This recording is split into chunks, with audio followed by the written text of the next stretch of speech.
Hello दोस्तों, हमारे YouTube channel पर आपका बहुत बहुत स्वागत है।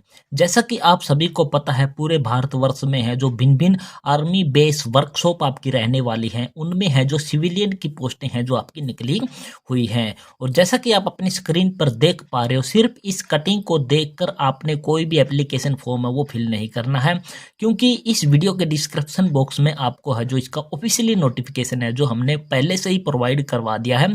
तो आपने पहले क्या करना, ऑफिशियली नोटिफिकेशन को पढ़ना है।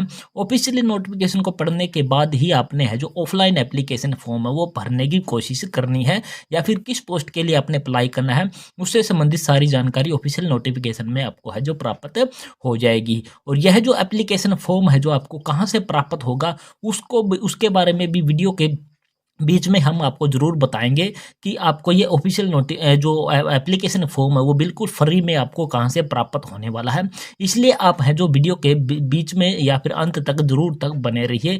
बहुत सारे साथी क्या करते हैं, सिर्फ वीडियो के पर है जो थंबनेल पर क्लिक मारते हैं, उसके बाद सीधा कमेंट करते हैं कि एप्लीकेशन फॉर्म कहाँ से मिलेगा, ये जानकारी कहाँ मिलेगी, ये जानकारी कहाँ मिलेगी। जब तक आप वीडियो को पूरा ध्यान से नहीं देखोगे तब तक आपको पूरी जानकारी प्राप्त नहीं होगी।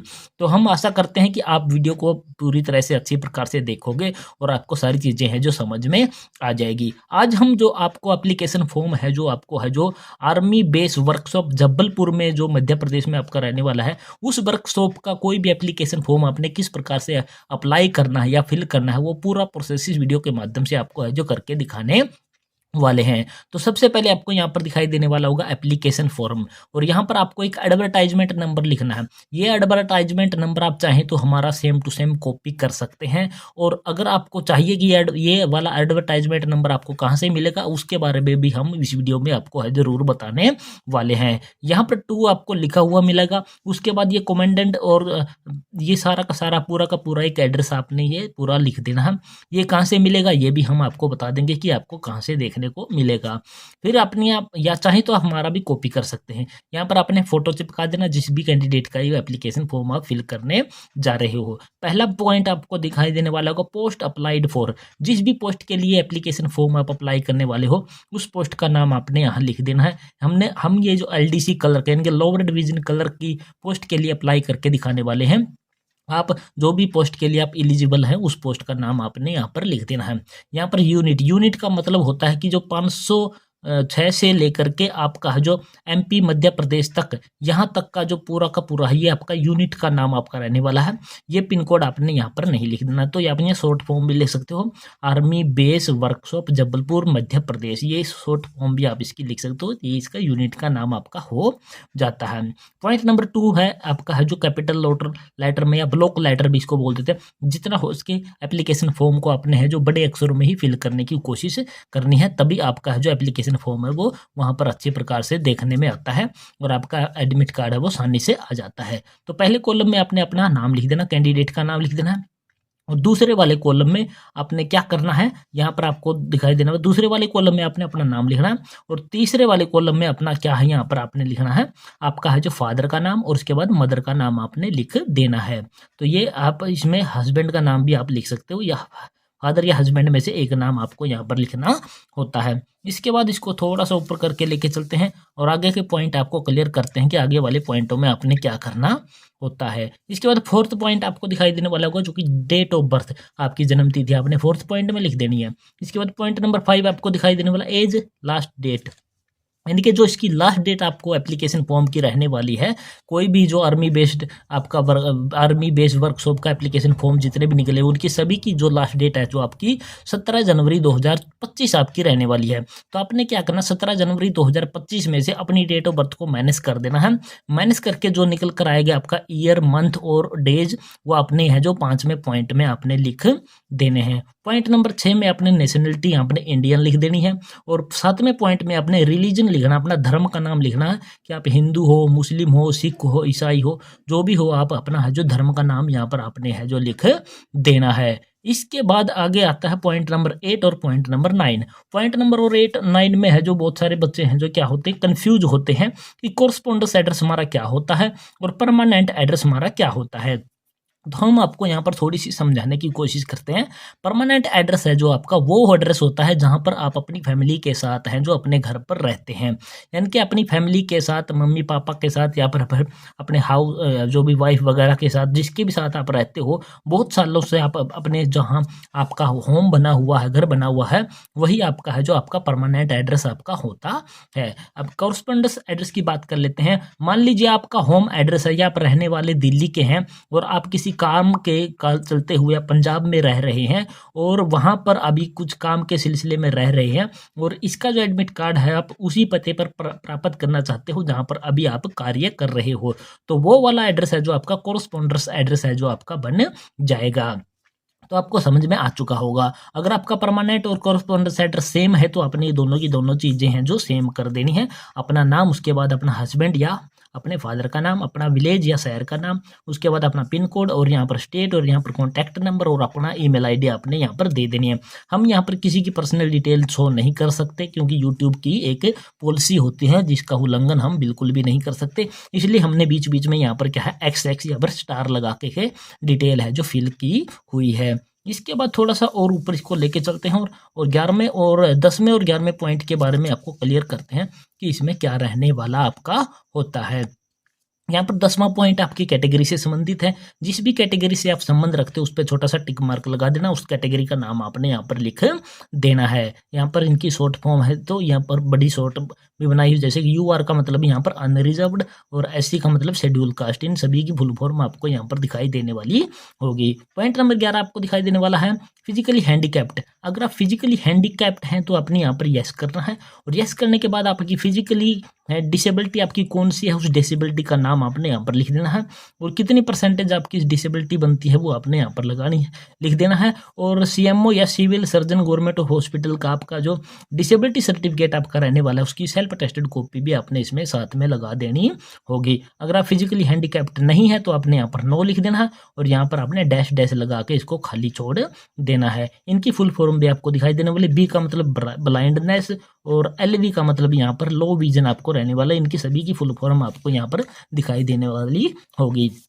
तो ये एप्लीकेशन का फॉर्म का जो पेज नंबर 1 था। इसके बाद हम पहुंच जाते हैं पेज नंबर 2 पर, और पेज नंबर 2 की शुरुआत है जो आपकी है जो 12वें पॉइंट के साथ होती है। और ये 12वां पॉइंट है जो उन लोगों को भरना होता है जो कहीं आर्मी, नेवी या एयरफोर्स से रिटायर्ड पर्सन है, यानी कि एक्स सर्विसमैन व्यक्तियों को ये भरना होता है कि उन्होंने कितने साल, कितने महीने और कितने दिन तक नौकरी की है, और कब उन्होंने ज्वाइनिंग की थी, और कब उनकी है जो रिटायरमेंट डेट उनकी रहने वाली है। अगर आप फ्रेश कैंडिडेट हो तो आपने इसको डैश डैश लगा के इस प्रकार से खाली छोड़ देना है। इसके बाद बात कर लेते हैं पॉइंट नंबर 13 की। पॉइंट नंबर 13 उन लोगों ने भरना है जो एज में छूट चाहते हैं, एज रिलैक्सेशन चाहते हैं।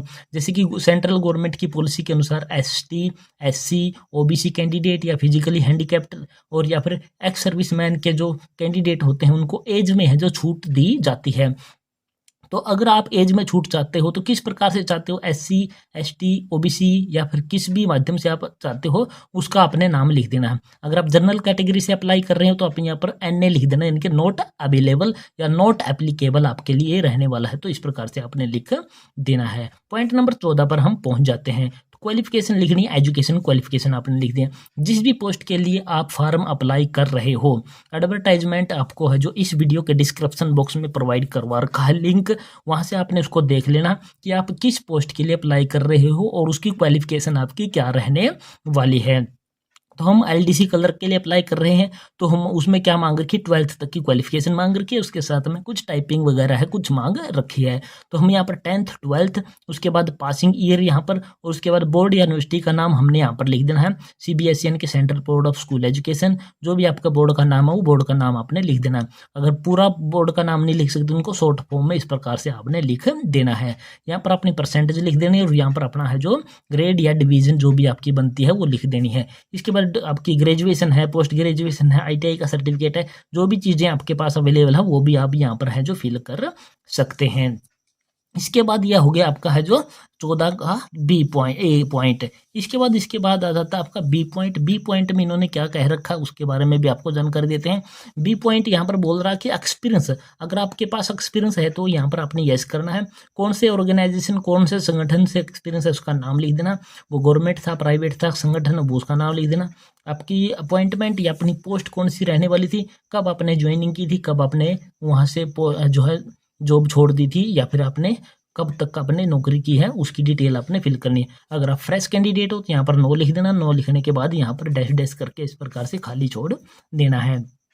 इसके बाद आ जाता है आपका पॉइंट नंबर 15। पॉइंट नंबर 15 में लिस्ट ऑफ इनक्लोजर रहती है आपकी। लिस्ट ऑफ इनक्लोजर का मतलब है कि इस एप्लीकेशन फॉर्म के साथ आप कौन कौन से डॉक्यूमेंट की कॉपी लगा रहे हो उनकी आपने यहाँ पर लिस्ट बनानी है। जैसे कि 10वीं की डीएमसी, 12वीं की डीएमसी, आधार कार्ड की कॉपी या फिर पैन कार्ड की कॉपी। उसके बाद हरियाणा का जो भी आपका डोमिसाइल होता है, रेजिडेंस सर्टिफिकेट, अगर आप कास्ट का सर्टिफिकेट लगा रहे हो तो कास्ट सर्टिफिकेट, एक्सपीरियंस का लगा रहे हो तो एक्सपीरियंस सर्टिफिकेट, हैंडीकैप्ड का लगा रहे हो तो हैंडीकैप्ड का आपका डिसेबिलिटी सर्टिफिकेट। तो इस प्रकार से उनकी लिस्ट आपने यहाँ पर तैयार करनी होती है। जितनी भी कॉपी आप इसके साथ लगा रहे हो उनकी कॉपियों की यहाँ पर नाम लिखने होते हैं कि कौन कौन सी कॉपी आप इसके साथ लगा रहे हो।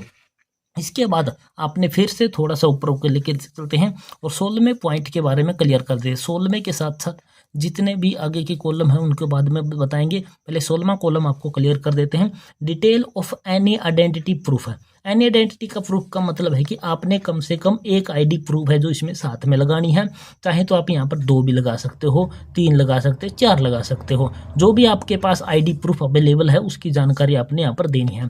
हम यहाँ पर आधार कार्ड और पैन कार्ड की जानकारी इनके साथ साझा कर रहे हैं तो 2 आइडेंटिटी प्रूफ हम यहाँ पर लगाएंगे और दोनों की इनकी सेल्फ टेस्टेड कॉपी भी साथ में लगा देते हैं। तो इनमें से एनी का मतलब है कि एक लगानी जरूरी है, चाहे तो आप यहाँ पर 2 भी लगा सकते हो। हम यहाँ पर हमने इसको क्या है ब्लैंक ब्लैंक छोड़ दिया ताकि किसी की आइडेंटिटी है जो वो क्या है लीक ना हो जाए, क्योंकि यूट्यूब की पॉलिसी हमें यही हिदायत देती है कि हम किसी की आइडेंटिटी है जो यहाँ पर रिलीव है जो नहीं कर सकते हैं। इसके बाद इसको और थोड़ा सा ऊपर लेके चलते हैं और उसके बाद आगे कॉलम आपके सामने आ जाते हैं डिक्लेरेशन का। तो यहाँ पर डिक्लेरेशन पढ़ के आपने सिग्नेचर कर देना है कैंडिडेट के। यहाँ पर जहाँ से ये एप्लीकेशन फॉर्म फिल कर रहे हो या आपका स्थान कहाँ है उसका नाम लिख देना है और उसके बाद अपनी डेट लिख देनी, जिस भी डेट में ये एप्लीकेशन फॉर्म आप फिल करने जा रहे हो। इसके बाद ये नोट है कुछ इनके बारे में जानकारी देते हैं।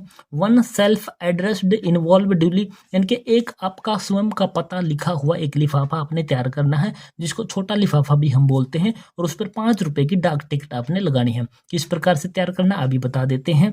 इसके बाद सेल्फ अटेस्टेड फोटो कॉपीज, यानी कि आपने इस एप्लीकेशन फॉर्म के साथ कितनी है जो सेल्फ अटेस्टेड कॉपी लगाई है, 4 लगाई, 5 लगाई, उनकी संख्या आपने यहाँ पर लिखनी है।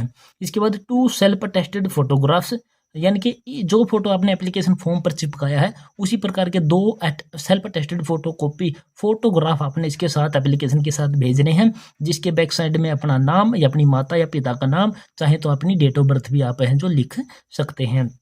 और एक आपका है जो एडमिट कार्ड इसके साथ में रहने वाला होता है। वो एडमिट कार्ड किस प्रकार का रहने वाला है, वो इस प्रकार का आपका रहने वाला होता है जैसे कि आप अपनी स्क्रीन पर देख पा रहे हो। यहाँ पर आपको दिखाई देने वाला एक्नॉलेजमेंट या फिर एडमिट कार्ड, यह जो एप्लीकेशन का एक तीसरा पेज भी आप इसको मान सकते हैं। तो यहाँ पर सबसे पहले वाले कॉलम में आपने क्या लिखना, जिस पोस्ट के लिए आप अप्लाई करने वाले लोअर डिवीजन क्लर्क हमने लिख दिया। आप जिस भी पोस्ट के लिए अप्लाई करने वाले उस पोस्ट का नाम आपने लिख देना है। इसके बाद यूनिट अप्लाइड फॉर, जिस भी यूनिट के लिए अप्लाई कर रहे हो वो पहले ही पेज पर हमने बता दिया था कि अपने यूनिट का नाम किस प्रकार से लिखना है। इसके बाद पॉइंट नंबर 3 में अपना कैपिटल में अपना नाम, खुद का नाम लिख देना है।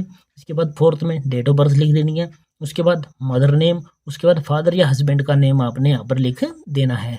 पॉइंट नंबर 7 में अपनी कैटेगरी आपने लिख देनी है, जिस भी कैटेगरी से आप संबंध रखते हो, या फिर कैटेगरी अप्लाइड फॉर, जिस भी कैटेगरी के लिए आपने यह एप्लीकेशन फॉर्म है जो अप्लाई किया है उस कैटेगरी का नाम आपने लिख देना है।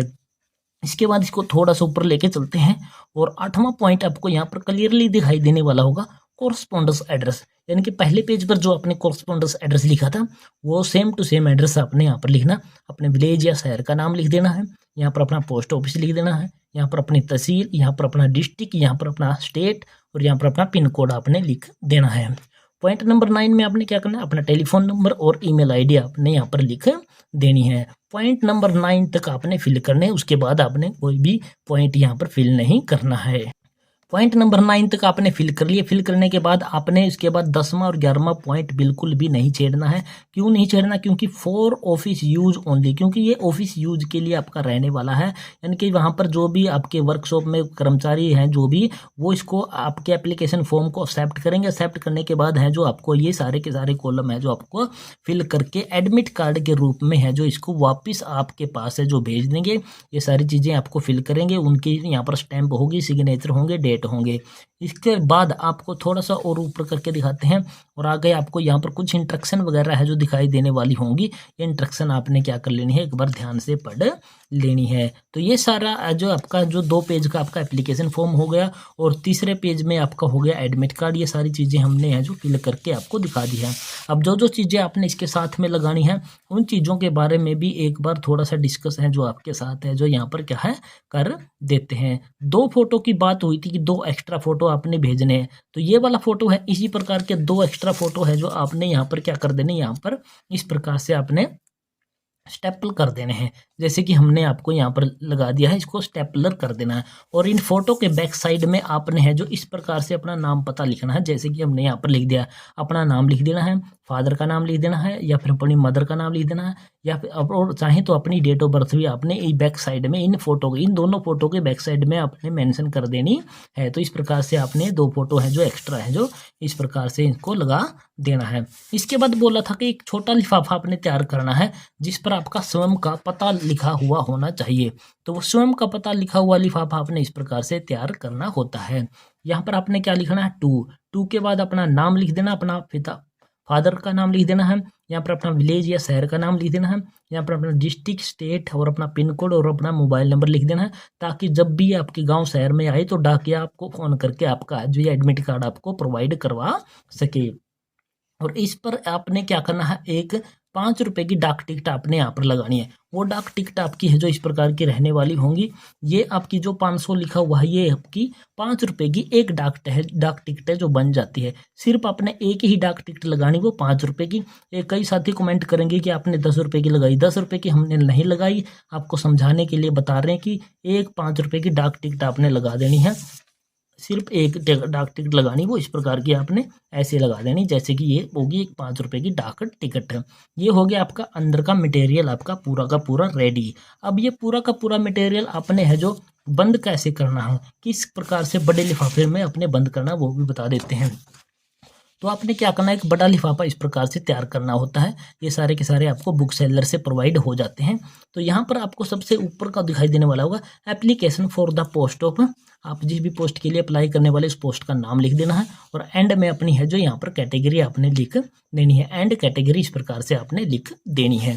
इसके बाद आपको यहाँ पर दिखाई देने वाला होगा फ्रॉम के बाद आपने है जो अपना पता लिखना होता है। यानी कि जो ये एप्लीकेशन फॉर्म भेजने वाला उसकी डिटेल आपको लिखनी है। आपका नाम, अपने फादर या हस्बैंड का नाम, अपने विलेज का नाम, अपने डिस्ट्रिक्ट, अपने स्टेट का नाम और अपना मोबाइल नंबर आपने यहाँ पर लिख देना है। ये चीज़ें फिल करने के बाद आपको यहाँ पर 2 के बाद का जो एड्रेस है ये वाला एड्रेस है जो बहुत ही सावधानी से भरना होता है। अगर ये एड्रेस आपने गलत कर दिया तो आपका एप्लीकेशन भरने का कोई भी फ़ायदा नहीं होगा, क्योंकि आपका एप्लीकेशन फॉर्म है वो सही जगह पर नहीं पहुँच पाएगा, तो आपका एडमिट कार्ड भी आपको प्राप्त नहीं हो पाएगा। तो आपने यहाँ पर 2 लिखना, 2 के बाद यहाँ पर लिखना कमांडेंट। इसके बाद 506 army base workshop Jabalpur Madhya Pradesh 48 पूरा 201। ये आपका जो पूरा 200 उसके बाद 1 ये आपका पिन कोड रहने वाला है। तो ये वाला एड्रेस आपने है जो सेम टू सेम हमारा देख के भी आप लिख सकते हो। और चाहे तो आपको इस वीडियो के डिस्क्रिप्शन बॉक्स में आपको ऑफिशियली नोटिफिकेशन आपको प्रोवाइड करवा रखा है, उसमें भी आपको ये सारा का सारा एड्रेस और सारी चीज़ें, ये सारी की सारी डिटेल है जो आपको प्राप्त हो जाएगी इस भर्ती से संबंधित। इसके बाद ये चीज़ें होने के बाद आपने क्या करना, इसको भेजने का तरीका आपका क्या रहने वाला है वो भी हम यहाँ पर आपको डिस्कस कर देते हैं। मान लीजिए आप इस एप्लीकेशन फॉर्म को फिल कर चुके हैं, सारी चीज़ें आप ओके कर चुके हैं, तो आपने क्या करना है, इस एप्लीकेशन फॉर्म की ना तो आपने रजिस्ट्री करवानी है, ना ही आपने इसको स्पीड पोस्ट करवाना है। आपने साधारण डाक के माध्यम से भेजना है और उसके लिए आपने यहाँ पर 10 रुपये की या 15 रुपये की या 20 रुपये की डाक टिकट आपने लगानी है। आपका हो सके तो सिर्फ 10 रुपये की डाक टिकट इस पे है जो सुफिशियंट आपकी रहने वाली है, क्योंकि साधारण डाक है जो आपकी 10 रुपये में जो है आराम से आपकी पहुँच जा करती है। तो इस प्रकार से आपने 10 रुपये की डाक टिकट इसके ऊपर लगा देनी है। इसको बंद करके आपने है जो डाकघर के सामने जो बॉक्स रखा हुआ होता है उसमें डाल देना है, या फिर डाकघर में आपने डायरेक्ट जमा कर देना है और आपका एप्लीकेशन फॉर्म है जो आपका पहुंचा दिया जाएगा। कोशिश करनी है कि इसकी लास्ट डेट से 10 दिन पहले ही आपने इसको डाक घर में पहुंचा देना, ताकि पहुंचने में आपको वहाँ जो सहूलियत हो जाए और आपका एप्लीकेशन फॉर्म है वो लेट ना हो पाए। तो ये थी पूरी जानकारी दोस्तों, जो कि आपकी है जो आर्मी बेस्ड वर्कशॉप जबलपुर में आपके जो वैकेंसी है सिविलियन की निकली हुई है, उनका एप्लीकेशन फॉर्म आपने किस प्रकार से फिल करना, पूरी प्रोसेस हमने आपको करके दिखा दी है। हमने कहा था कि ये एप्लीकेशन फॉर्म आपको बिल्कुल फ्री में कहाँ से प्राप्त होगा। इस वीडियो के डिस्क्रिप्शन बॉक्स में आपको ये इस एप्लीकेशन फॉर्म का लिंक भी मिल जाएगा, और इस भर्ती से संबंधित जो आपकी एडवर्टाइजमेंट रहने वाली है वो भी आपको है जो इस वीडियो के डिस्क्रिप्शन बॉक्स में मिल जाएगी। और जो एडवर्टाइजमेंट का 15 नंबर पेज है उसी पर एडवर्टाइजमेंट नंबर भी आपको देखने को मिल जाएगा। तो ये पूरी जानकारी थी, और इसकी एप्लीकेशन की जो लास्ट डेट आपकी रहने वाली है वो 17 जनवरी 2025 आपकी रहने वाली है। फिर से हमने आपको याद दिला दिया। तो ये थी पूरी जानकारी दोस्तों, और आशा करते हैं हमारे द्वारा दी गई जानकारी पसंद आई होगी। पसंद आई तो हमारे चैनल को आपने क्या कर देना, सब्सक्राइब कर देना। सब्सक्राइब करने के साथ साथ वीडियो को अपने दोस्तों मित्रों के साथ आपने शेयर जरूर कर देना है। तो जय हिंद, जय भारत दोस्तों।